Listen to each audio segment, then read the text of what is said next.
Tengan todos ustedes muy buenos días. Hoy estaremos con otro ciclo más de Desayuno Coyuntura. Ustedes saben, esto siempre lo repetimos porque alguna vez creemos que vamos a volver a la presencialidad. Nosotros a este Café Coyuntura lo veníamos realizando antes de la pandemia en algún lugar gastronómico, en un café de la ciudad.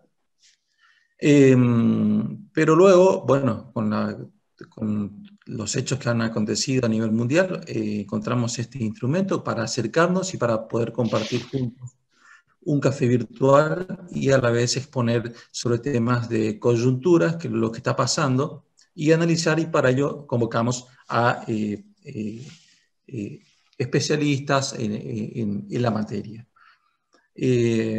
Como se sabe, la mecánica de este desayuno es que el expositor tiene un tiempo aproximado de 20 a 25 minutos. Mientras tanto, ustedes pueden, a través del canal del chat, expresar sus preguntas, que luego serán leídas, luego de la exposición. Estoy en una charla ahora. Chau, chau. Luego podemos hacer el intercambio de ideas. Voy directamente a presentarlo a nuestra exposición del día de hoy.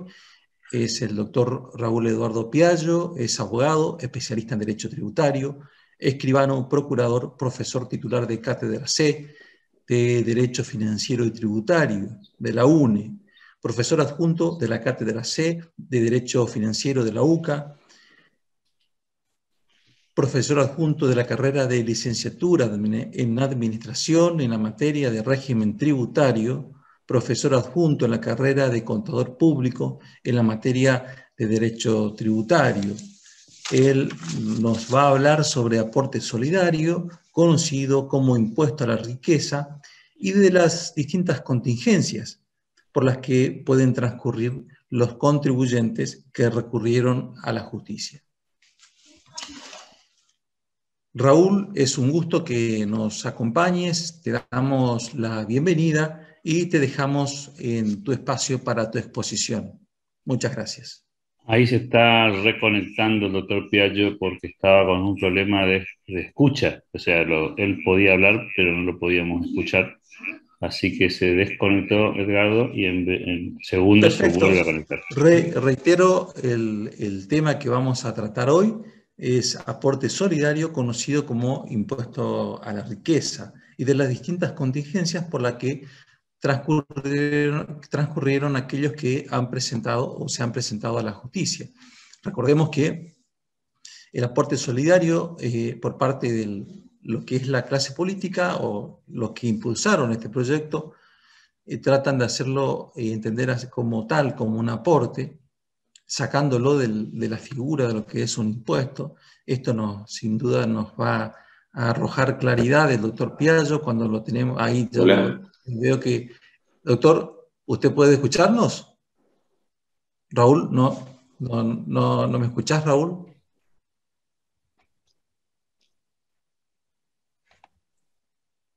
Se escucha, ¿eh? Nosotros te escuchamos, Raúl.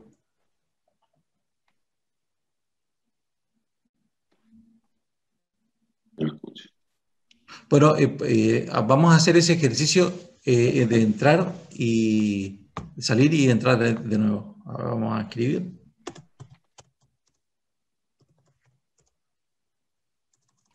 Ahí va a intentar conectarse con el teléfono. Perfecto. Perfecto. Perfecto.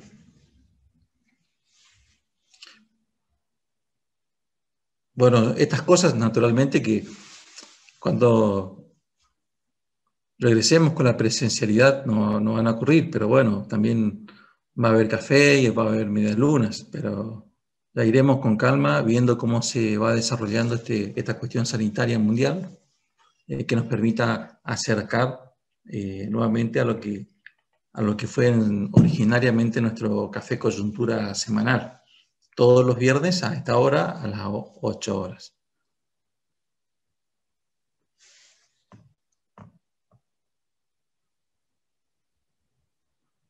Bueno, ustedes saben que también los sábados, a partir de las 18 horas, tenemos homenajes el club hace todos los sábados, durante todo el año, homenajes a distintas personalidades, ya sea nacional o internacional, que de alguna manera han consagrado y han predicado con su vida, con sus ideas, con sus libros, han marcado el rumbo histórico de aquellos países que hoy por hoy son grandes. En este caso, el sábado que viene vamos a estar homenajeando a Carlos Pellegrini, así que ya están todos invitados. Sin dudas en las redes sociales del Club de la Libertad podrán encontrar el enlace para poder inscribirse y para poder participar. Y además también se viene, que ya estaremos adelantando detalles de cómo va a ser el nuevo Congreso de Economía Regional, que bueno, el año pasado lo hicimos naturalmente por la situación conocida por todos, a través de streaming, de este medio, y ha sido exitoso. Durante 2 días hemos tenido a figuras destacadísimas, ya sea del mundo del pensamiento, de la economía, del derecho, del periodismo. Así que a estar atentos a las invitaciones que iremos cursando. Y bueno, lo seguimos esperando al doctor Piaggio. A ver, doctor, ¿nos escucha? No. Sí, ahí estoy escuchando. Ahí también te escuchamos, fenómeno, Raúl. Te hemos Bueno, presentado, así que te dejamos el espacio a tu disposición. Muchas gracias, bueno, Luis. como no, muchas gracias. Bueno, el tema que nos ocupa entonces es el vulgarmente denominado impuesto a la riqueza. Su denominación es en realidad aporte solidario y extraordinario para morigerar los efectos, para ayudar a morigerar los efectos de la pandemia.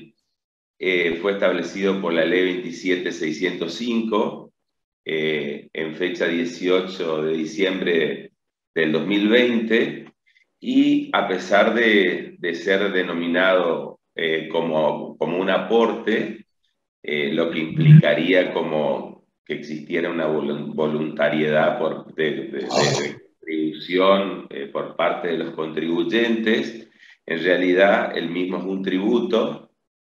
Ya que es de cobro compulsivo, se van a aplicar todas las normas relacionadas con la ley de procedimiento tributario a los efectos de su determinación, y en caso de su incumplimiento se van a aplicar las sanciones que están previstas en la misma ley o en la ley penal tributaria como consecuencia de los montos que podrían surgir como impuestos a pagar.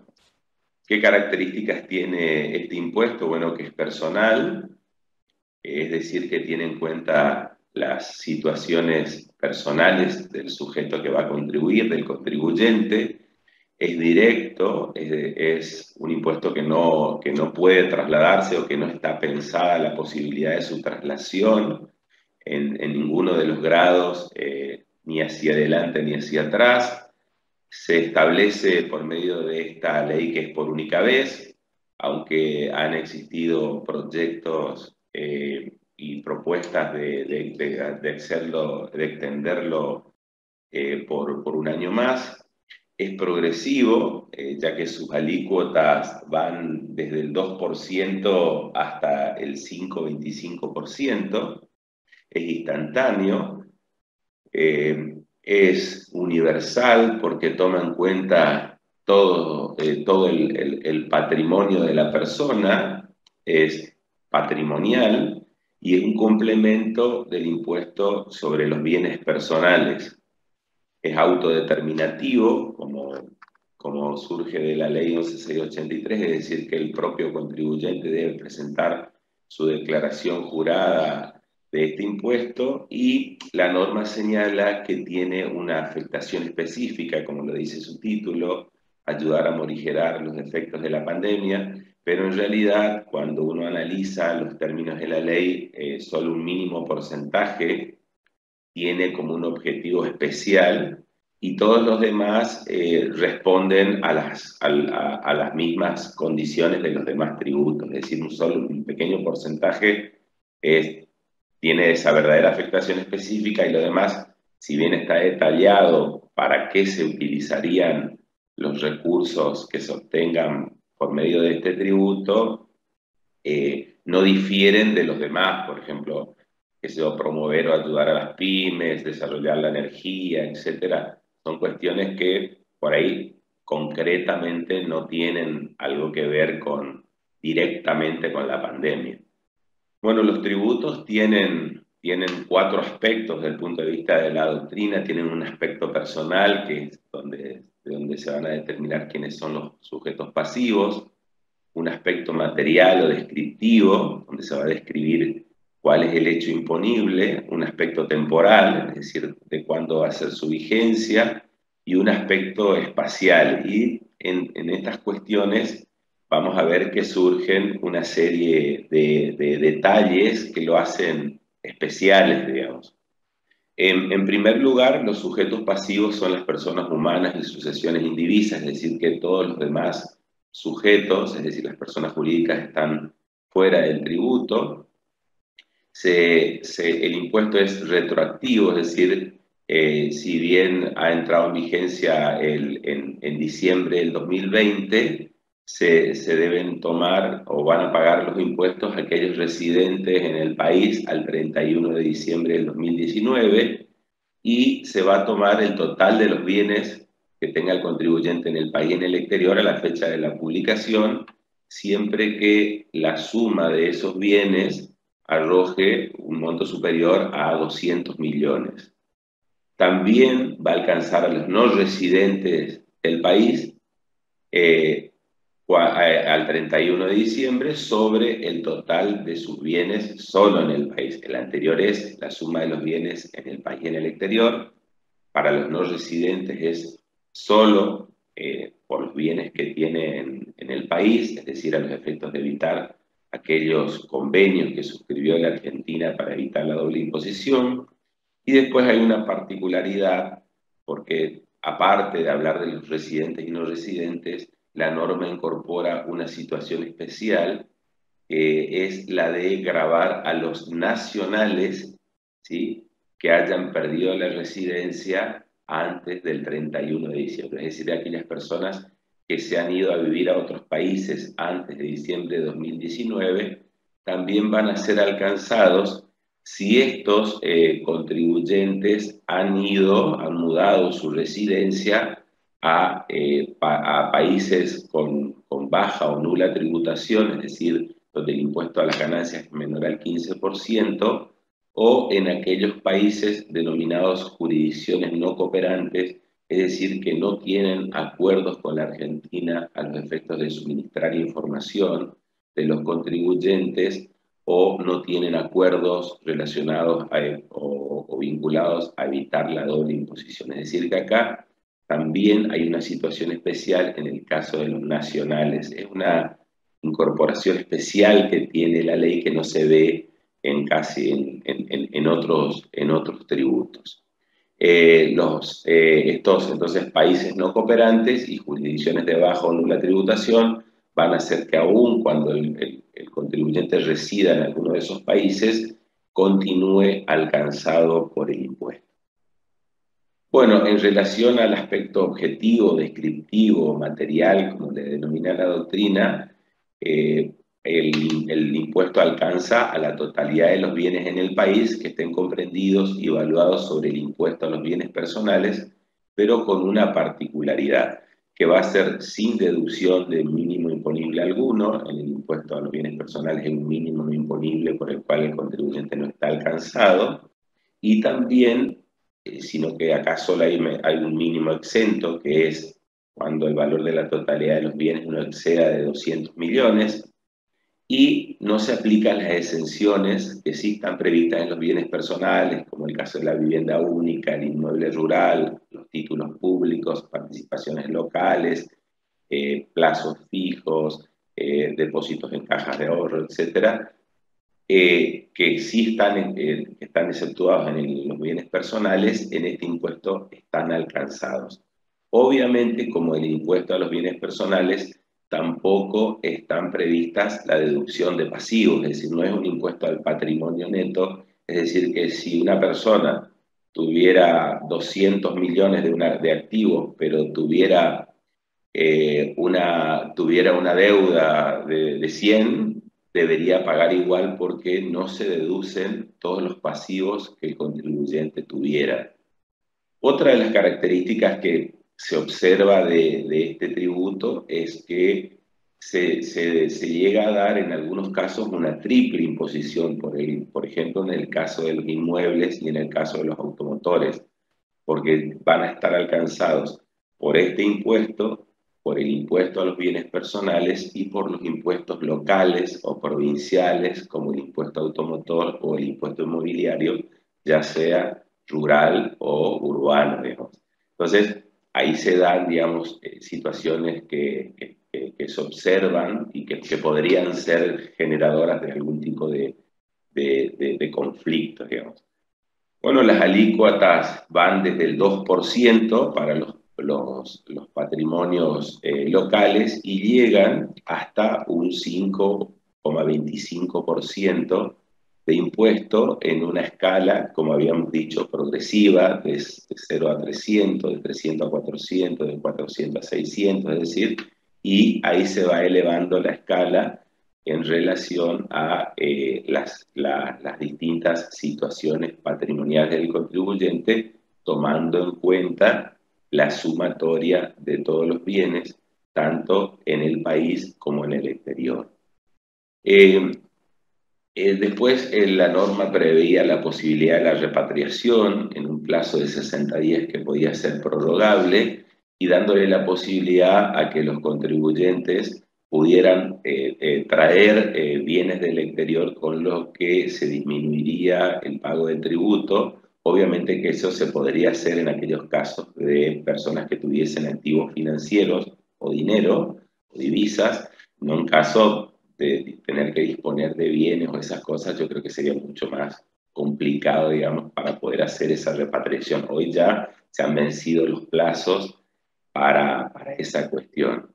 Y como yo les decía, el producido del impuesto va a estar destinado un 20% para lo vinculado a la pandemia y todo lo demás para el 20% para promover a las micro y pequeñas empresas, otro 20% para el programa de becas Progresar, un 15% para un fondo a los efectos de colaborar o mejorar las condiciones habitacionales de los barrios populares y otro 25% para la exploración y el desarrollo de la producción de gas natural.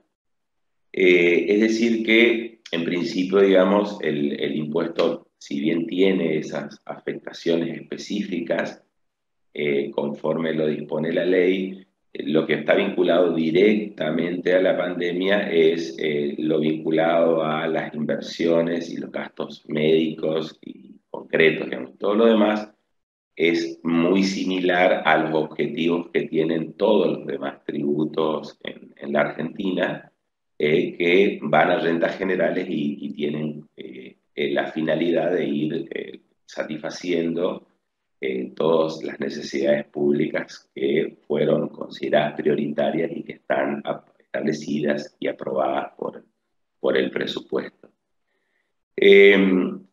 También la norma, bueno, faculta a la AFIP a establecer todo el régimen vinculado a la presentación de declaraciones juradas, a sus fechas de vencimiento y demás, a cómo se va a realizar la liquidación del impuesto, y prevé también lo que se llaman presunciones de elusión, que estas presunciones de elusión están pensadas para aquel supuesto donde el contribuyente pudiese, dentro de los 180 días inmediatos anteriores a la entrada en vigencia de la ley, que donde DGI pudiera presumir, dice, salvo prueba en contrario, que los contribuyentes o las asociaciones indivisas o las personas físicas han disminuido su patrimonio de alguna manera a los efectos de estar bajo el límite de la tributación, digamos.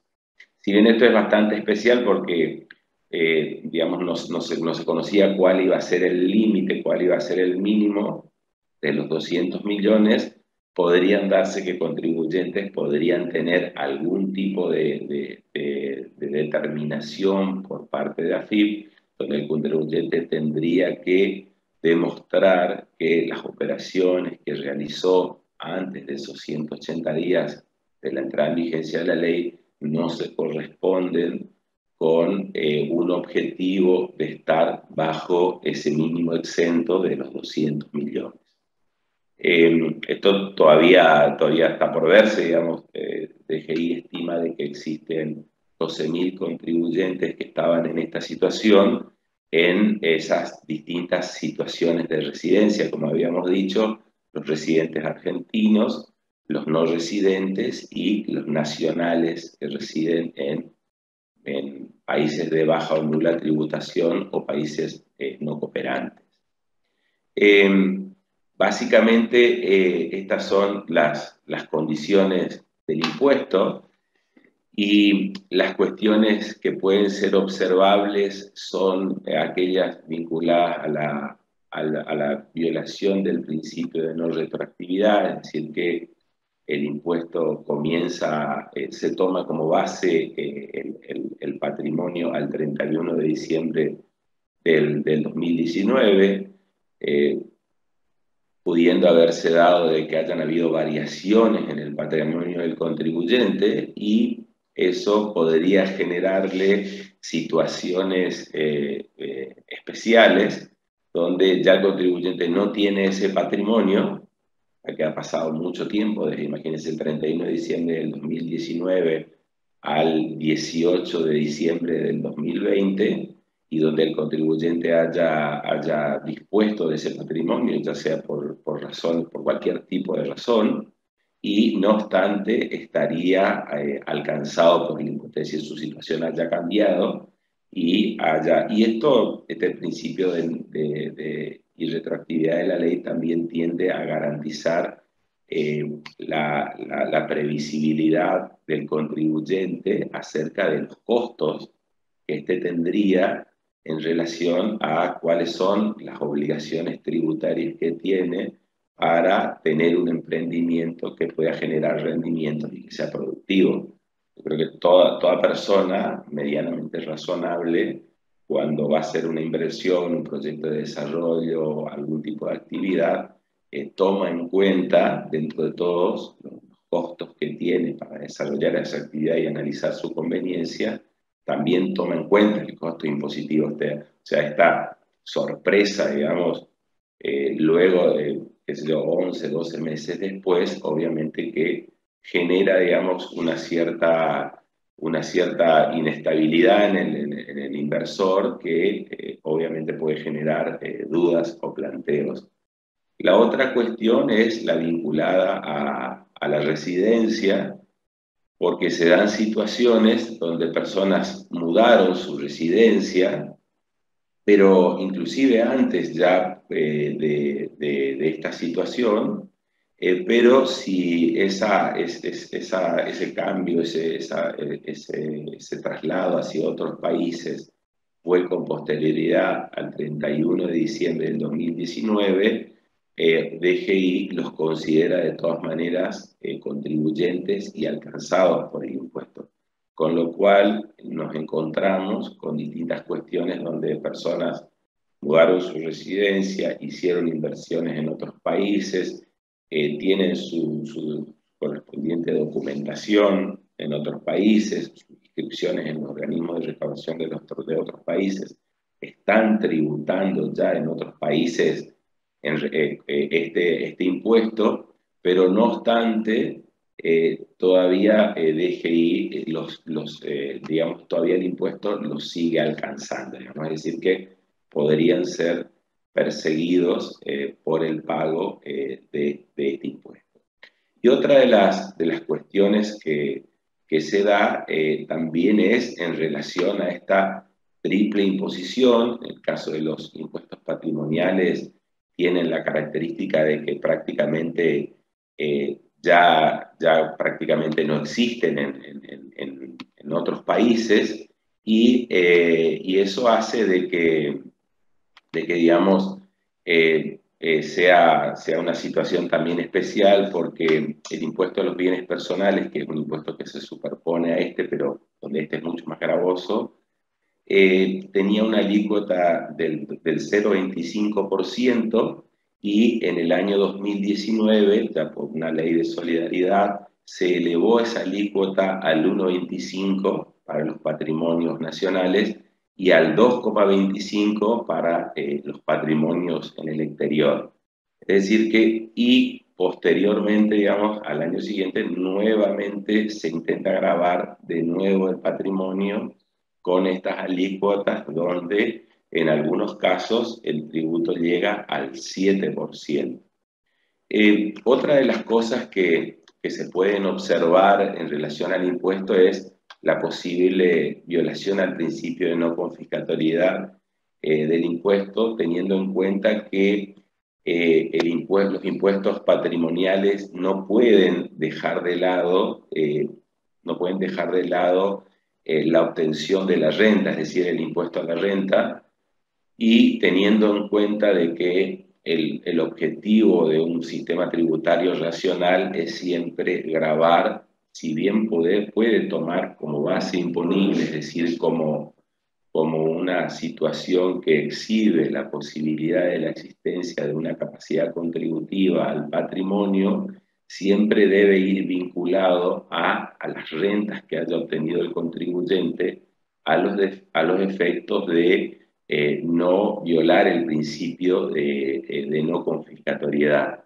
Ya desde el año 1911, la Corte Suprema ha venido dictando una serie de fallos en los cuales fue siempre teniendo en cuenta o marcando una línea en relación a la no confiscatoriedad, y a tener en cuenta siempre que el tributo no puede afectar el derecho de propiedad, y que va a ser inconstitucional o va a ser confiscatorio cuando absorbe una parte sustancial por parte del Estado, una parte sustancial de la renta, ¿no? Entonces, siempre el tributo debería ir de la mano de esa situación concreta del contribuyente, donde si se produce esa situación, el impuesto podría ser también allí confiscatorio.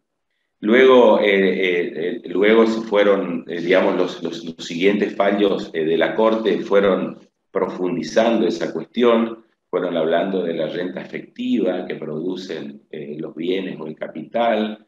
Seguidamente se fueron analizando, determinando qué es la renta normal y potencial, que el tributo no puede exceder de esa renta normal y potencial que tiene la actividad. Y si uno analiza este impuesto y teniendo en cuenta su retroactividad, en muchos casos el tributo es confiscatorio, porque digamos, excede de esas posibilidades que tiene el contribuyente, colocándolo en la situación de tener que disponer de sus activos a los efectos, es decir, tener que vender bienes o mal vender bienes, o afectar ya proyectos tanto de inversión o compromisos, ya sea impositivos, personales, etcétera, que haya contraído con anterioridad, y que se chocan con este impuesto que sorpresivamente viene a agravarlo, digamos. Obviamente, esto está en sus inicios recién, esta cuestión. Una gran parte de los contribuyentes decidió plantear, hacer planteos judiciales contra el impuesto. Hoy todavía no existe ni una resolución judicial que disponga la confiscatoriedad o la inconstitucionalidad, la irrazonabilidad, la ilegalidad del tributo. Esto va a ser una cosa que va a tardar muchos años seguramente, y la situación que se da es, en particular en relación al tributo, es que como se aplica la ley 11.683, que establece lo siguiente, que el contribuyente debe presentar su declaración jurada a los efectos del pago del tributo, es decir, hacer su autodeterminación, y como por intermedio de las declaraciones juradas de otros impuestos que presenta el contribuyente, DGI ya tiene esa información, la posibilidad de la determinación de este tributo, digamos, es prácticamente inmediata, porque ya el contribuyente ya ha presentado el impuesto a los bienes personales. Antes de la vigencia de este impuesto, el contribuyente ya normalmente, digamos, ya ha presentado el impuesto sobre los bienes personales,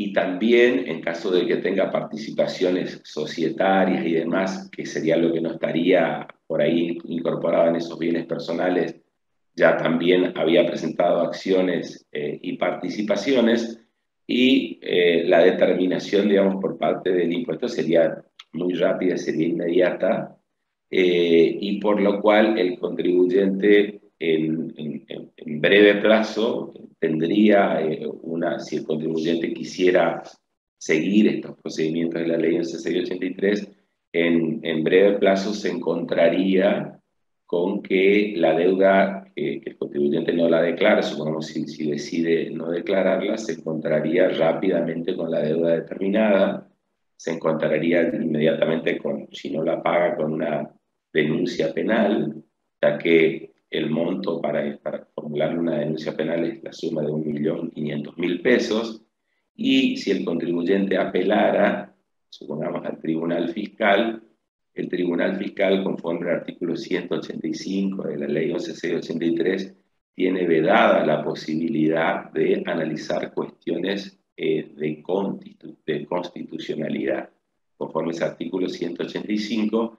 Entonces, lo que podría analizar es las distintas situaciones vinculadas a la determinación, y confirmaría la cuestión, y el contribuyente podría recurrir a la justicia por un recurso que se llama de revisión y apelación limitada, previo pago del tributo, digamos, es decir, si bien no es previo pago, simultáneamente a que el contribuyente haga su recurso, se encontraría con la ejecución fiscal por el monto del impuesto. Es decir, que podría ir a la Cámara en lo contencioso administrativo con ese recurso de revisión, pero ya tendría la ejecución fiscal con todas las consecuencias que les traería aparejada para su funcionamiento comercial y demás. Y luego después le quedaría la posibilidad de acceder en razones excepcionales, por medio de un recurso extraordinario, a la Corte Suprema. Esto es lo que prevé el tributo, cómo se lo podría discutir conforme a lo establecido en esta ley, digamos. Así que la situación es esta. El tributo prevé estas características, estas condiciones.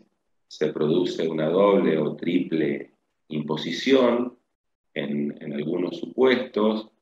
Las alícuotas llegarían hasta un 7% del patrimonio, y no tienen en cuenta si el contribuyente ha tenido o no rentabilidad, es decir, si en el ejercicio ha tenido ganancias, que obviamente en muchos supuestos, en muchos emprendimientos, con las fábricas cerradas, los comercios cerrados, las empresas cerradas y todo lo demás por medio de la pandemia, es difícil que hayan podido tener en el periodo de pandemia algún tipo de rentabilidad que le permita al contribuyente, sin desprenderse de su patrimonio, que le permita el pago del impuesto, digamos. Más o menos esta es la situación que prevé el impuesto. Si bien hay fallos antiguos vinculados a la no confiscatoriedad, sobre este tema todavía yo creo que queda un largo camino por recorrer hasta tanto exista alguna resolución acerca de su procedencia o no. Bueno, muchas gracias, Raúl. Sí. Bueno, esperando que los participantes formulen preguntas, yo avanzo con una, más que nada la declaración de la UIA en oportunidad de sancionarse esta ley. La UIA sostiene que el aporte solidario equivale al importe en inversiones productivas en lo que podría generarse en el plazo de un año. Esto afecta el estímulo a la inversión, al sistema productivo. Claro, sí, obviamente. Yo creo que todo tipo de inversor, a los efectos de definir dónde va a invertir, va a analizar cuáles son los costos impositivos que tiene. Y otra cosa que para mí es más importante o igual de importante es la previsibilidad. Ya ni bien en el año 2019 ya hubo una modificación en el impuesto a los bienes personales, llevándolo de 0,25 a 2,25, donde ahí ya hay un golpe, digamos, a la proyección que hace que hace el inversor en relación a la posibilidad de obtener rentas y a cuáles son sus costos impositivos. Eso es noviembre del 2019. Y luego aparece este impuesto, digamos, sobre el oído mojado, un nuevo impuesto tomando la misma base y incorporándole nuevas alícuotas también muy altas, en la medida en que no tomen en cuenta la rentabilidad, es decir, las ganancias que tenga el emprendimiento que pueda realizar el inversor. Pero yo creo que si el inversor tiene un impuesto a las ganancias, que podría haber sido una opción aumentar las alícuotas para aquellos contribuyentes que tuviesen algún tipo de ganancia o algún tipo de ganancia extraordinaria, podría haber sido una situación más razonable en el sentido de que aquellos que estuvieron en mejor situación pudieran contribuir, porque eso es lo que dice el principio de capacidad contributiva. El principio de capacidad contributiva señala de que desde antaño, se dice que cada uno de nosotros debe contribuir al sostenimiento del Estado en la medida de sus posibilidades. El tema es si es que se van a establecer impuestos los cuales el contribuyente tenga que desprenderse de parte de su patrimonio, e inclusive sin tener en cuenta sus pasivos, es decir, sin tener en cuenta sus deudas, desprenderse de parte de su patrimonio para hacer frente al impuesto, yo creo que coloca o genera una situación de desaliento, máxime cuando ya no estamos aislados en esta economía global, no estamos aislados del mundo, y por lo menos la Argentina, si bien no creo que se pueda comparar con aquellas economías centrales de los países considerados desarrollados, sí compararse con los países en vías de desarrollo, inclusive con los países de América del Sur, a los efectos de ir analizando la tributación de cada uno y así evitar la migración de estos capitales y que terminan afectando la generación de la inversión, y la inversión inevitablemente genera trabajo. Entonces, si uno espanta la inversión, eso genera, digamos, de que luego las personas migren hacia otros países. Y después también aquellos incentivos, como por ejemplo Uruguay había establecido un incentivo para aquellos nuevos capitales, que eso fue noticia, para aquellos nuevos capitales que migran hacia el Uruguay, otorgándole un tax holiday, es decir, unas vacaciones impositivas por los primeros 10 años en que los capitales ingresen al Uruguay. Entonces, yo creo que es una buena estrategia, digamos, ir haciendo, que en realidad es uno de los objetivos del Mercosur, ir eliminando las asimetrías entre todos los países, y no solo de los de Mercosur, sino también los de Electra-Mercosur, para ir estando en iguales situaciones a los efectos de que la presión fiscal no sea un elemento que desaliente la inversión. Entonces, yo creo que ese es, para mí es un detalle fundamental, porque el generador de ingresos y de riquezas genuinas es la producción de bienes o la prestación de servicios que se genere por la mano de obra privada, por la actividad privada. El Estado puede dar asistencia, puede recurrir a darle una mano a determinadas personas, a cubrir esos vacíos por medio del empleo público, lo que fuera, aun cuando no fueran necesarias esas personas en esos lugares, como un paliativo, pero que no tendría que ser eterno, digamos, y ya que eso hace de que las cuentas públicas se desequilibren, que el Estado no tenga la posibilidad de tener sostenibilidad en el tiempo en materia de la obtención de recursos, lograr un equilibrio presupuestario, y todos ya sabemos, y lo sabe desde aquella persona que no tuvo la suerte de terminar la primaria hasta el científico más avanzado, todos saben de que si el Estado tiene déficit fiscal, si emite permanentemente dinero, esto va a traer aparejado devaluaciones, va a traer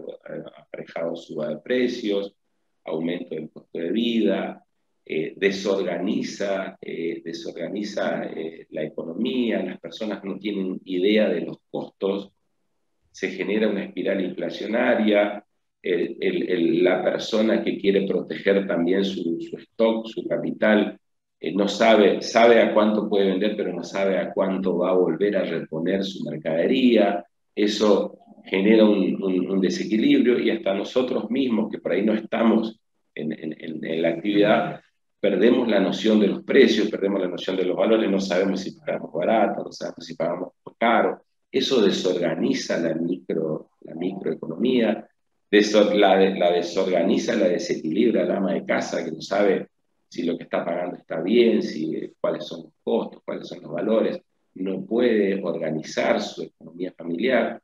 O sea, eso desde el más pequeño ciudadano con los menores ingresos que podrían existir hasta el mayor inversor, se va a encontrar con todos estos problemas donde la vida en la Argentina se vuelve, digamos, una aventura diaria como consecuencia de los desórdenes del Estado. El Estado tiene que tener límites en su gasto público, tiene que tratar de buscar el equilibrio presupuestario, no puede ser una normalidad vivir permanentemente endeudados, las esperanzas son refinanciar los pasivos.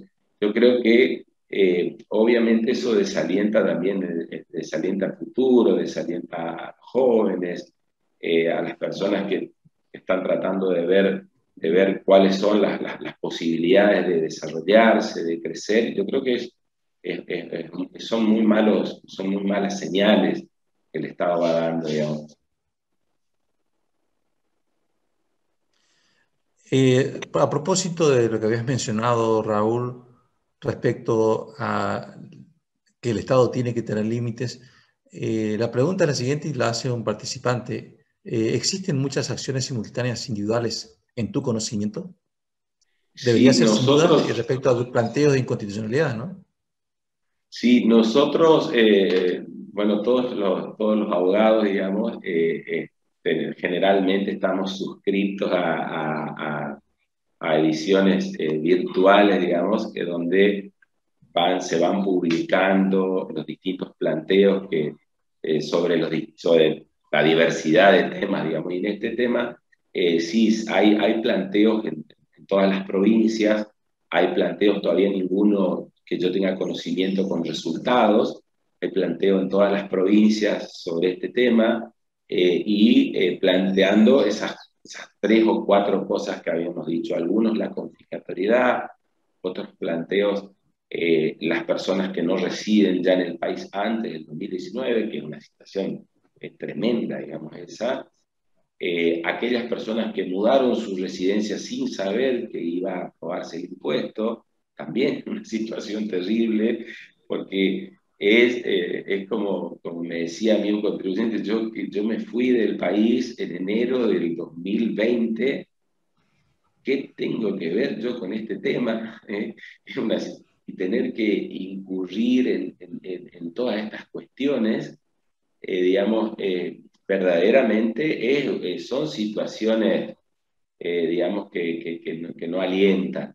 Sí, yo creo que hay muchísimas presentaciones, los jugadores aparecen en las presentaciones, si bien todavía no tenemos conocimiento de resultados de ninguna de ellas.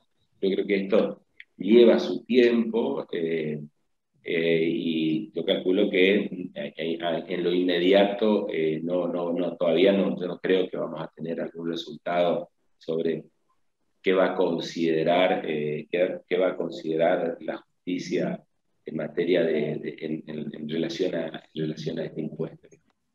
No sé, había leído otra pregunta, pero Sí, otro participante pregunta si hay datos oficiales acerca de la recaudación de este impuesto. Yo no tengo conocimiento, seguramente sí, seguramente sí. Yo pido perdón, no me tomé el trabajo de ver la recaudación del impuesto. Se estimaba que eso iba a ser alrededor de unos 300.000 millones de pesos. No sé si eso es así, pero de todas maneras yo creo que eso se podría acceder, digamos, en un clic, se podría tomar conocimiento de esa cuestión. Otra persona, Morales Edgardo, pregunta, si una persona dona el patrimonio que tuviera en el exterior a otra que vive en el exterior, que nunca fue contribuyente en Argentina, ¿evita el pago del tributo? Un caso concreto. Siempre que lo haya realizado antes del 31 de diciembre de 2019. Eso sería igual que el caso de Navarro Viola de Herrera Vega, que fue un caso similar que había existido ya hace muchísimos años, donde la persona se había desprendido de su patrimonio como consecuencia de donaciones y luego fue alcanzado por un impuesto donde ahí la Corte lo declaró inconstitucional. Esa fue una situación que había hecho donaciones y luego, no obstante, como antes de eso el impuesto había tenido esa característica de retroactiva, también la había alcanzado. O sea que esa persona va a tener que, en caso de no querer pagar, va a tener que probablemente discutir el tributo. Raúl, ¿vos pensás que este proyecto llegó para quedarse? En su momento se había promulgado la ley de cheques, que era una ley transitoria, y sin embargo pasaron los años, no sé, 18 años, y seguimos con esa ley. Claro, yo creo de que depende de la litigiosidad y también yo creo que excede por ahí ya la cuestión técnica tributaria, sino que va a depender de una cuestión política, digamos. Ahora me acuerdo que una de las preguntas, el proyecto fue impulsado por el diputado Kirchner, Máximo Kirchner, y por también, no sé si es diputado o senador, este señor que era parte del Heller, Carlos Heller, el del Banco Cooperativo. Ellos son los titulares del proyecto. Si bien hubo distintas opciones, si bien son distintas opciones que distintos proyectos que se tuvieron en cuenta, que hubiesen podido ser más equilibrados, más razonables, se terminó con este proyecto que para mí es uno de los, humildemente, ¿no? Uno de los peores proyectos en el sentido de que no toma el patrimonio neto, es decir, no deduce gastos, no deduce deudas, es decir que yo puedo haber comprado, supongamos obviamente, un empresario puede haber comprado un bien de 100 millones de dólares en cuotas, ¿sí? Un argentino, supongamos que haya invertido en el exterior o acá, haya comprado un bien de 100 millones de dólares en cuotas, perdón, de 100 millones de pesos, estamos hablando de $1 millón, que haya comprado y que no lo haya pagado todavía o que haya pagado una mínima parte, pero que, por ejemplo, tenga una compraventa con hipoteca ya lo tiene que incorporar a su patrimonio, tiene la posesión del bien, lo tiene que incorporar a su patrimonio, debe 900.000, supongamos, y lo compró para producir, para desarrollar, está ahí en la instalación de su proyecto y lo alcanza el impuesto como que él es el dueño del 100% de ese bien. Ahí se da una situación de mucha injusticia, digamos, una situación que produce una gran afectación. Así que yo creo que eso también es otra de las cuestiones. Raúl, según, bueno, acá Dardo Espesota acorta que según noticia del diario El Cronista, se recaudó 197 millones. No sé si es 197 millones de pesos o 197.000 millones de pesos. Eso, bueno, ahí estaría. Ahí está, ahí aclara. 197.000 millones. Ahí estaría, digamos. Sí, bueno, habría, la verdad que no conozco ese dato, así que lo agradezco. Pero la cuestión es, si yo sigo, lo que yo digo es, bueno, si tomamos en cuenta el principio de capacidad contributiva, si la persona lo puede pagar,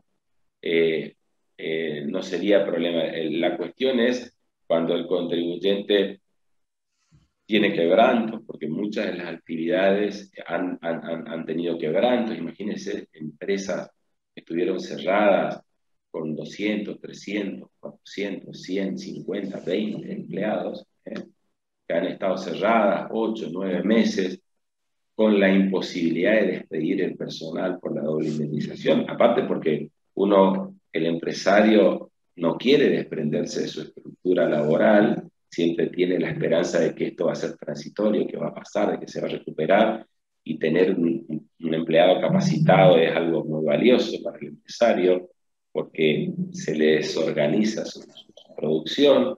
Entonces, muchos empresarios estuvieron aguantando todo este tiempo de cierre, de la pandemia, de las restricciones, de todo, y obviamente no tuvieron rentabilidad, y aún así que estén alcanzados por este impuesto es bastante, digamos, sería confiscatorio, es perjudicial. Si bien la confiscatoriedad requiere la demostración en el caso concreto de cuál es la situación que lleva o que coloca al contribuyente en la imposibilidad de pagar, y obviamente que DGI va a apelar el fallo que pudiera obtener el contribuyente en todas las instancias hasta llegar a la Corte Suprema. O sea que tenemos un largo camino, eso podría ser breve excepcionalmente, pero normalmente el camino va a ser largo, digamos, en la discusión. Raúl, a modo de cierre, te dejo una pregunta que trataremos de que sea como tu última reflexión. En los medios de comunicación local ha trascendido que has tenido un éxito o has logrado una medida cautelar declarando la inconstitucionalidad de este impuesto. ¿Qué nos podés contar al respecto? Bueno, en principio que eso no es así, lamentablemente, sería algo hermoso que sea así, pero no es así. Las medidas cautelares que se han dictado a lo largo del país fundamentalmente tienen en cuenta generalmente dos cuestiones. Uno es la verosimilitud del derecho, es decir, la verosimilitud del planteo que hace la persona, que el planteo esté dentro de una situación razonable como para, sin entrar a analizar la cuestión de fondo, el juez podría llegar a entender que el planteo es razonable, sin hacer un adelantamiento de su sentencia, eso por una parte. Y por otra parte, también en los casos, dependiendo de lo que se plantee, el contribuyente tiene que demostrar en forma sumaria, en forma primaria, rápidamente, tiene que demostrar de que el pago del tributo le va a causar un perjuicio de una posible reparación ulterior. Es decir, que en aquellos casos donde el contribuyente logre rápidamente y brevemente y con acotadas pruebas poder acreditar eso, podría obtener una medida cautelar, que obviamente las medidas cautelares conforme a la reforma establecida pueden ser de hasta 6 meses, pero en principio las medidas cautelares son de 3, algunos casos han sido de 6 meses, que son cuestiones provisorias hasta el dictado de la sentencia, pero en el caso de que la DGI apele eso a ir a la Cámara, y podría ser que la Cámara revoque, digamos, esa resolución, y podría ser inclusive aún menor a esos 3 meses. Las medidas cautelares, normalmente las medidas cautelares, lo que disponen en estas cuestiones es suspender las acciones por parte del fisco vinculadas a la determinación del tributo, cuando el contribuyente no haya presentado sus declaraciones juradas, en uso de sus facultades de verificación y fiscalización que están previstas en el artículo 33 a 36, requerirle información, eso la DGI lo ha hecho, a aquellos contribuyentes que han planteado cuestiones judiciales, les ha requerido información, y las medidas cautelares ordenan paralizar para esos procesos de fiscalización por ese plazo, que son 90 días, como asimismo practicar determinaciones e iniciar ejecuciones fiscales, pero por ese brevísimo plazo. Los cautelares tienen esa temporalidad muy breve que hacen de que el contribuyente no pueda tener ningún tipo de tranquilidad, digamos, en relación a esa cuestión. Es decir, que esas medidas cautelares que se fueron dictando a lo largo del país, digamos, no producen el adelantamiento de la opinión por parte del juez, pero sí demuestran en algunos casos, que el contribuyente de pagar el tributo y esperar que la cuestión se resuelva 10, 12, 15 años, haría de que el contribuyente se encuentre que lo coloque en una situación de quebranto o lo coloque en una situación de imposibilidad, donde porque si no consigue la medida cautelar, el contribuyente tiene que pagar, se encuentre con esa situación, que tenga que pagar el tributo y que eso lleve a que tenga que malvender bienes, a desprenderse de su patrimonio, y para quizás después en el futuro pueda lograr demostrar la confiscatoria. Entonces la medida cautelar tiene esa cuestión. Lo que tienen las medidas cautelares es que al ser por 3 meses es prácticamente nada, digamos. No producen no le dan ninguna tranquilidad al contribuyente, salvo que la justicia se expida, digamos, pero no obstante, si la cautelar no se mantiene, no obstante, el contribuyente, aún cuando siga discutiendo, va a tener que abonar el tributo. Así que esa es la situación real, digamos, del tributo hoy. Raúl Eduardo Piaggio, en nombre de la Fundación Club de la Libertad, muchísimas gracias por esta exposición, y también a todos los presentes agradecer la presencia y el tiempo que se han tomado para compartir con nosotros este Café Coyuntura, que seguramente vamos a estar haciéndolo nuevamente el próximo viernes a la misma hora, es decir, a las 8 de la mañana. Muchísimas gracias, tengan todos ustedes muy buenos días. Muchas gracias, hasta luego, buen día.